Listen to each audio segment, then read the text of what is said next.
Hello, and welcome to all of you who are new and those of you who are returners. I really appreciate your willingness to listen to these Dhamma talks and possibly your support in sharing them with others. Today we're on page 36. Nirvaranas, or the 5 hindrances. And what are they hindering? They're hindering our ability to concentrate, to have the deep samadhis that we're going to need in order to maintain our mindfulness practice. So here's one definition. Lust, that's also often translated greed, and we're going to see some other options in just a moment. Malice or ill will, hatred, despondency, that's feeling hopeless and possibly depressed. You'll see other translations here in just a minute. Agitation and doubt. And we've talked before about the 4 definitions of doubt, and I'm sure we're going to mention them again in just a moment. So here are alternative definitions with more adjectives. Sensual desire, craving, wanting, wishing, expecting, demanding, liking, loving, which I've added here. Sensual desire covers not just a sensual sexual desire, but all the desires that we have through the 5 senses. So the sensual desire to see beautiful things, to hear lovely sounds, to smell delicious odors, and to taste delicious taste, and to have pleasant sensations on the body by a variety of means. Taking a dip in the cool ocean water on a hot summer day, or any number of other ways that we get pleasure directly through touch with the body. The second one is meant to be its opposites. So anger, hatred, aversion, disliking, rejecting, refusing, denying. The first one is wanting something to be the way we want it to be. And the second one is not wanting things to be the way we don't want them to be. So technically, we can't want something without at the same time not wanting its opposite. A simple example would be wanting to be happy. Obviously, that means we don't want to be unhappy. These 2 sets of cravings are the foundation to human life. They're nearly unavoidable if we're not Dhamma practitioners. The third definition is mental and physical laziness. Old translations say sloth and torpor. Sloth is physical laziness, and torpor is a mental laziness. Those translations, the use of those translations are more commonly being updated with vocabularies that are more common to contemporary speech. So mental laziness is we just don't want to think about it. We don't want to be bothered with using the intellect, much less our ability to be wise. We find alternative ways to live, to avoid this mental exercise, which does in fact require a significant effort. The physical laziness is obvious. People who aren't tidy, who maybe don't even bathe properly or keep their clothes clean, or people who live in a sloppy, careless way. There's all kinds of laziness. Don't mow the lawn, don't wash the car, don't wash the clothes.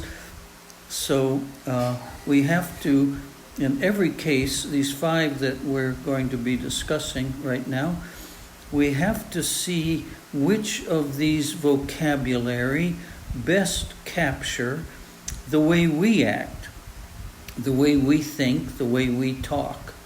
So it's not helpful to see how your neighbor is lazy in the failure to keep up their yard, or some other way in which they appear to be lazy, or someone in the family or a co-worker. It's completely useless to be able to see other people's mistakes, mostly because it's very difficult to change them, and it may actually be inappropriate to imagine it's our job to change them. Our job is to see our own mistakes and apply all the appropriate effort, determination, and patience to make sure we're constantly letting go of the defilements that cause us to suffer, and developing those qualities of being that result in a true peace and true happiness. The 4th definition here is distraction, remorse, regret, guilt, anxiety, and worries. So right now, it seems to me anxiety is extremely popular in Western culture. People just are anxious about so many things, almost always things out of their control, which maybe that's the definition of anxiety, I don't know. But regret is important to the degree that we see we don't want to do that again.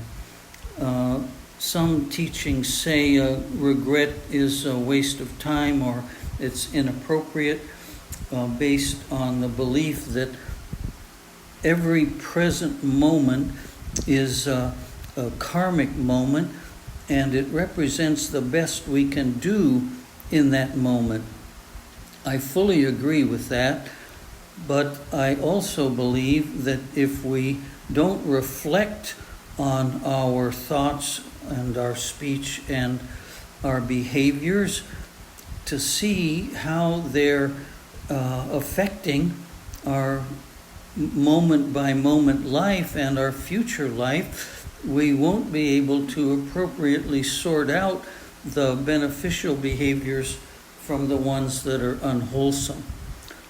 So regret and remorse, I don't think we need to dip down into remorse. We just see, that was a mistake.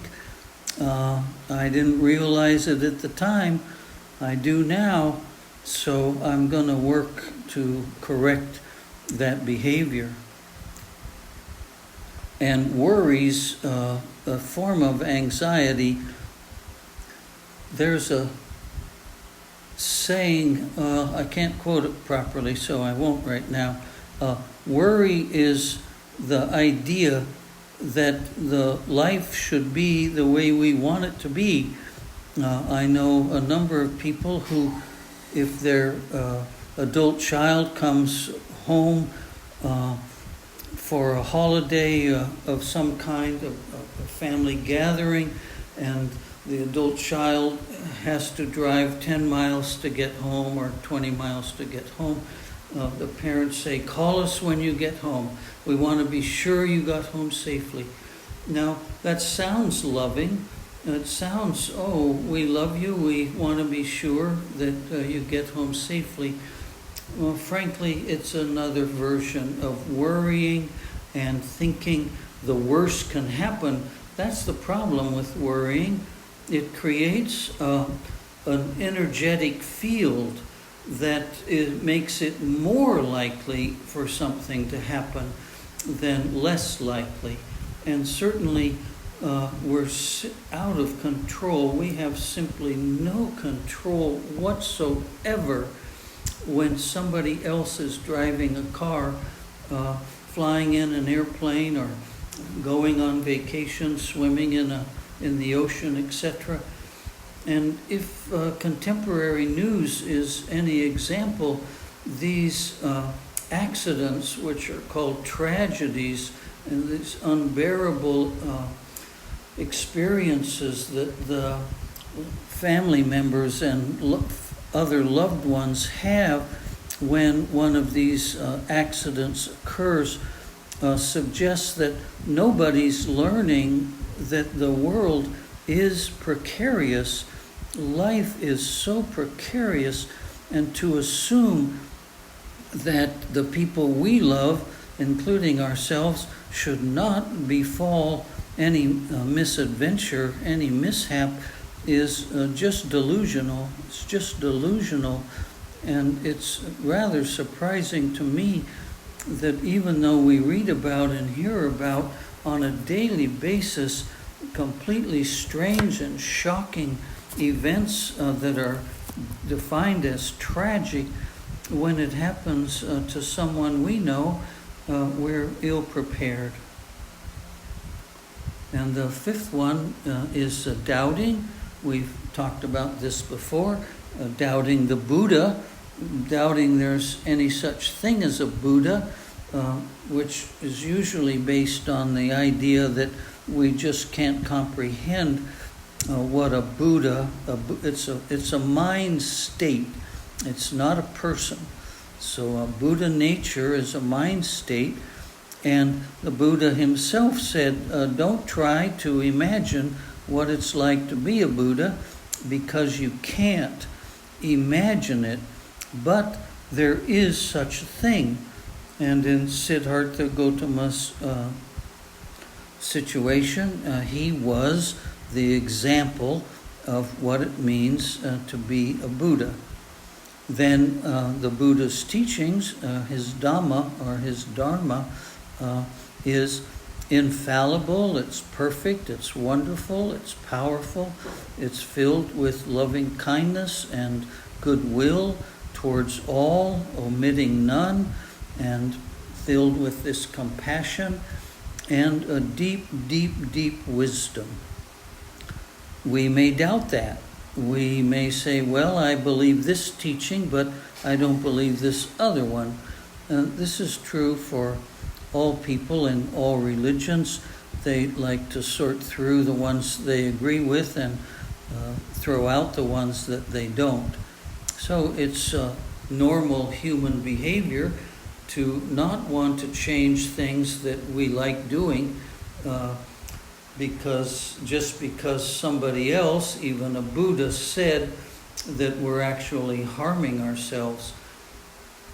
I'm thinking now of putting warnings on cigarette packages. That was a very controversial political decision. There was a lot of resistance that this would hurt the tobacco industry's sales if we started telling people that this behavior was deadly. In fact, my father died from smoking cigarettes, and my father-in-law was dying from smoking cigarettes. So, in fact, it does kill, and even today people who smoke will agree that it does kill, but for whatever reasons, they're not ready to give up that practice. Same with Dhamma teachings or other spiritual teachings. People might agree that that sounds pretty good, but they're not wise enough, and they don't have the mental strength yet, in large part because they haven't deepened their capacity to control the mind through the practice of meditation. And then the third one is all those beings over the history of time who in fact have successfully practiced the Dhamma teachings of Lord Buddha and have now become examples of what life looks like when you have been successful entering at least the stream, Satapani, or once returner, Sakadagami, non-returner, Anagami, or having become fully liberated as an Arhan. The fourth form of doubting is doubting of oneself. I know we've talked about this before, but I'm going to mention it because it's extremely troublesome hindrance. We get so discouraged in our practice, despondent, depressed. We want to quit, and we often do quit because it just doesn't seem possible. It seems like we don't have the karma.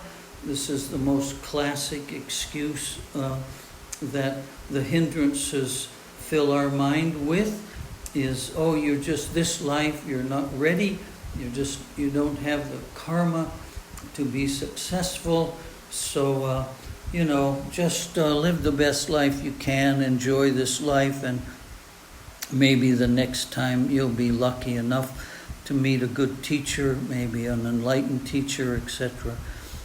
But this time you're just not quite up to the task. This way of thinking is very seductive. It attacks all of us on the path. I don't know anyone who doesn't get discouraged and is not filled or overcome at various times with doubt. So again, the exercise is to examine the way we're thinking, which is the foundation of the way we talk and the foundation of the way we act. So if we're not practicing mindfulness, we cannot see how these 5 hindrances are alive and well in our day-to-day consciousness. They are certainly alive and well all day long and all night long, and our job is to wake up to this phenomena. The 5 fetters. So a fetter is something that binds us. You can think of it even as something like handcuffs. Modern version, these zip ties, something that constrains us, something that inhibits us in some way, is a fetter. It's keeping us from the truth. The first one, personality view, a belief in self. Well, I've said lots of times, this is the most extreme teaching in Buddhism as far as I'm concerned. It's almost impossible to imagine or believe someone who says you're not a person.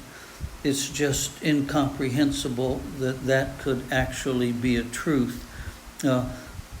By the way, that doubting is an example of number 5 that we just talked about. It's just not possible that I'm not a person.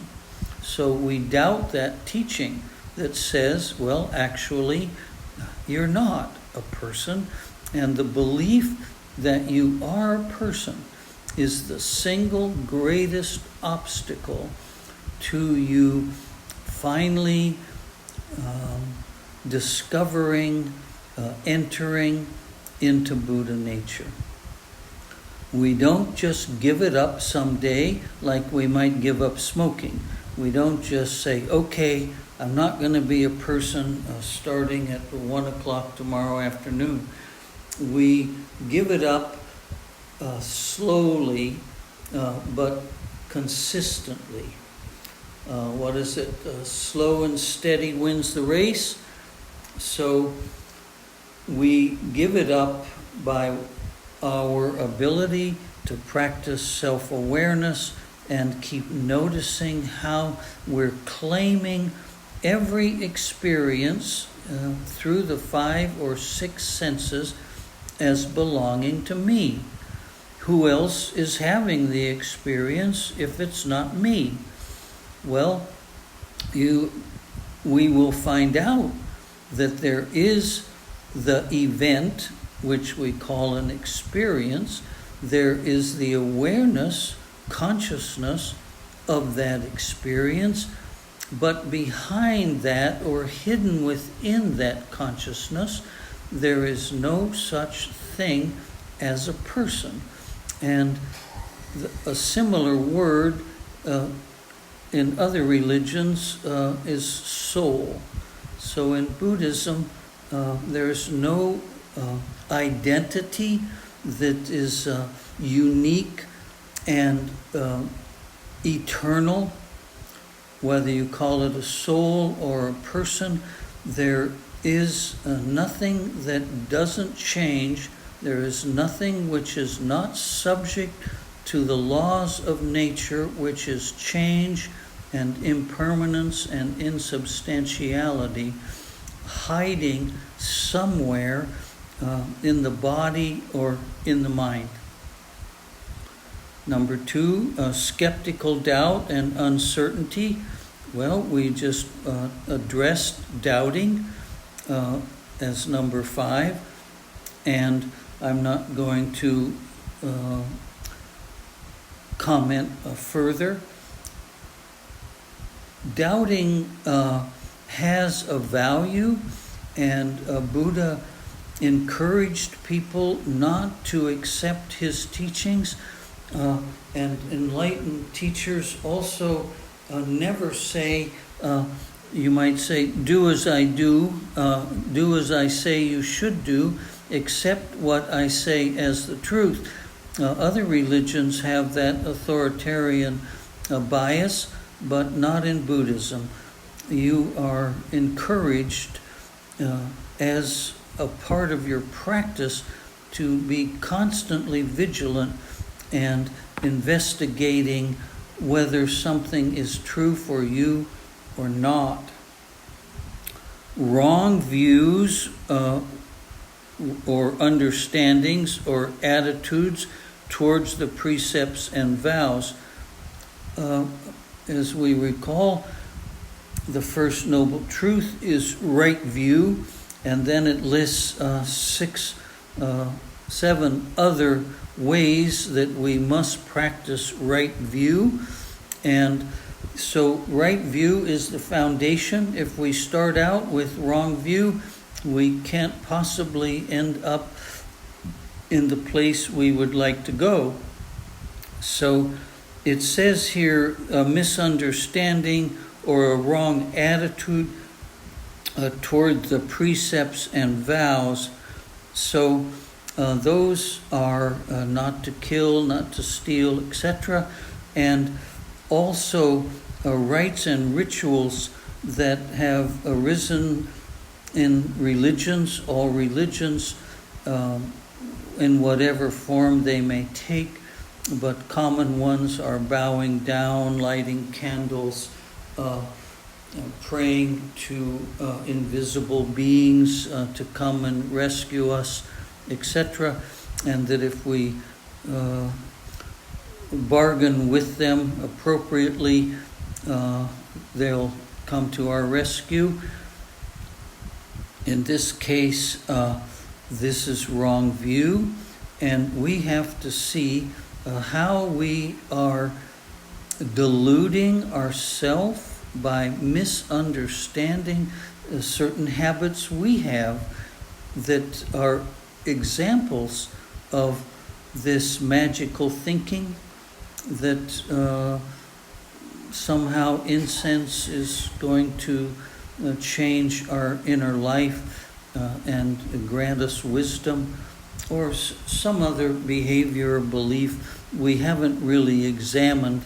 I mentioned in a previous talk, I've seen people bring their 3 and 4-year-old children to the temple and teach them to bow down 3 times to a statue of the Buddha. And it's impossible that a 4-year-old child has any idea what it's doing except trying to please its parent. The next fetter is sensual desire. So we have personality view, we have a belief in self that's a blockage, a hindrance, an obstacle, and the way we want to reinforce that sense of self is to use the five senses to tell us over and over again that we can have a very pleasurable, pleasant life if we use money and the five senses to get that life. This is an obstacle to our wisdom. And then aversion, ill will. I was talking to some 13-year-old girls recently in an English class, and there was they told a story about some boy who had a crush on them, and they didn't like that boy, and they said, I just hate him. I just hate that boy for having a crush on me.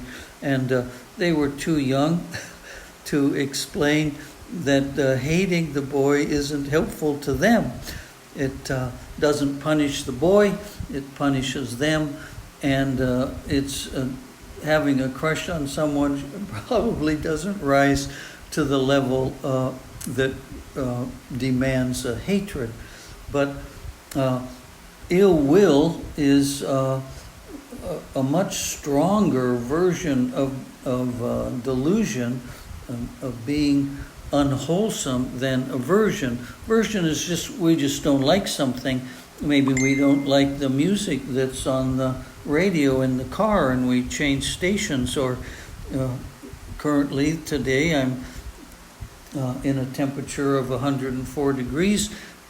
That's not my favorite temperature. So I can wish that it wasn't so hot. But ill will is wanting someone else to suffer.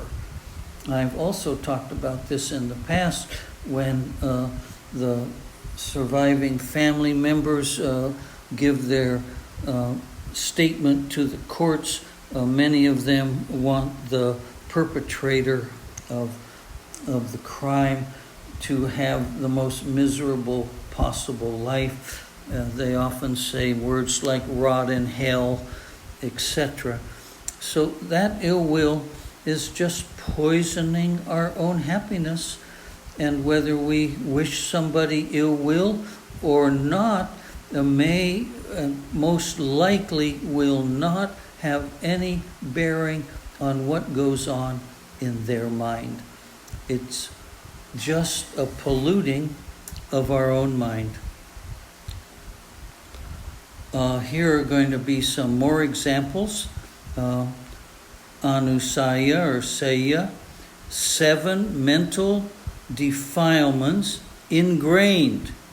So I think of that as in our DNA, including our mental DNA, which is karma, ingrained in the mind through past habituation or to be obsessed with. So we have the habit, like the smoker, however they came to have the habit isn't relevant now. It's ingrained in this case as a physical addiction, but it's also a mental condition of craving for something. So these are 7 ways in which the mind, out of past experiences, and I'm going to include karma, causes us to stay asleep and to live a kind of zombie life, a void of the pure Dhamma. One of the great teachers in the Forest Monk tradition in the latter half of the 20th century said, most human beings are the walking dead.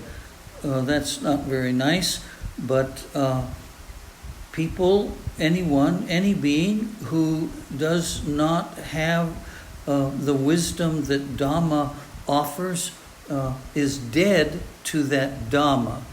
That's all he was trying to say. Being dead to Dhamma is to miss out on the true beauty of life. So the first one is sensual passions and desires. That's the same as number 4 above that we just talked about. The second one is aversion and resistance. That's the same vocabulary as number 5 above. And this case, resistance, I'll use cigarettes again. The mental and physical resistance to making a change is deeply ingrained. That's what this definition is. It's ingrained. And the power, the strength that it takes to break these bad mental habits is only possible as we deepen our ability to concentrate. Conceit, self-view, well, that was like number 1, personality view, believe in a self, views and opinions. This is a really big one. I've mentioned it before. When we see something, we don't just see it. When we hear something, we don't just hear it. We have an opinion. And our attachment actually is to the opinion and the emotional vibrations that we get when we have an opinion. And of course, the stronger the opinion, the more powerful the vibrations. And I've used, perhaps, I can't remember, but I sometimes use the analogy of a barcode. So our memory is a whole series of barcodes. And I know in the library, we used to go to the card file and look up the book we're looking for in an old-fashioned card file. Now they use barcodes. So imagine the library as a storehouse of memories, and every single book is a barcode of a memory. That's similar to our own memory. And those memories, those barcodes, are created by our views and opinions. The 5th one is doubt. We have already talked about that just above. It was skeptical doubt and uncertainty. So we won't cover that again. Attachment to becoming. That's something new. Becoming means staying on the path of rebirth. And almost no one wants to completely disappear. We don't know what it is to stop being a person. We can't even imagine it. And so most religions offer us this carrot on the stick that says, be a good person and you'll be rewarded as another kind of person in heaven. So this attachment to the cycle of rebirth, doesn't matter whether the religion teaches there's only one more life or whether it teaches there's no previous life, doesn't matter. There's this a teaching within the religion that you can have a next better life. And in Buddhist teachings, the goal is to end this cycle of rebirth. And it's counterintuitive. It's not something that comes naturally to us. And as far as I'm concerned, it's not worth thinking about at this time. What we need, all of our energy needs to be devoted to our practice, our daily practice, and not imagine anything about the future. The number 7 is ignorance. I've touched on that. It's the ignorance of the Dhamma. And the Dhamma, of course, is just a synonym for the truth with a capital T. It's ignorance of what the truth is, what the truth about our so-called us is. It's ignorance of how the Dhamma works, or what the Dhamma is. It's ignorance of right view. So that concludes page 36. I'm truly grateful for any of you who are listening to these Dhamma talks. I hope there are some words that touch your heart and strengthen your practice. And if you feel blessed or you feel others might be, please consider subscribing or liking so the Dhamma can be shared with as many as possible. Thank you very, very much.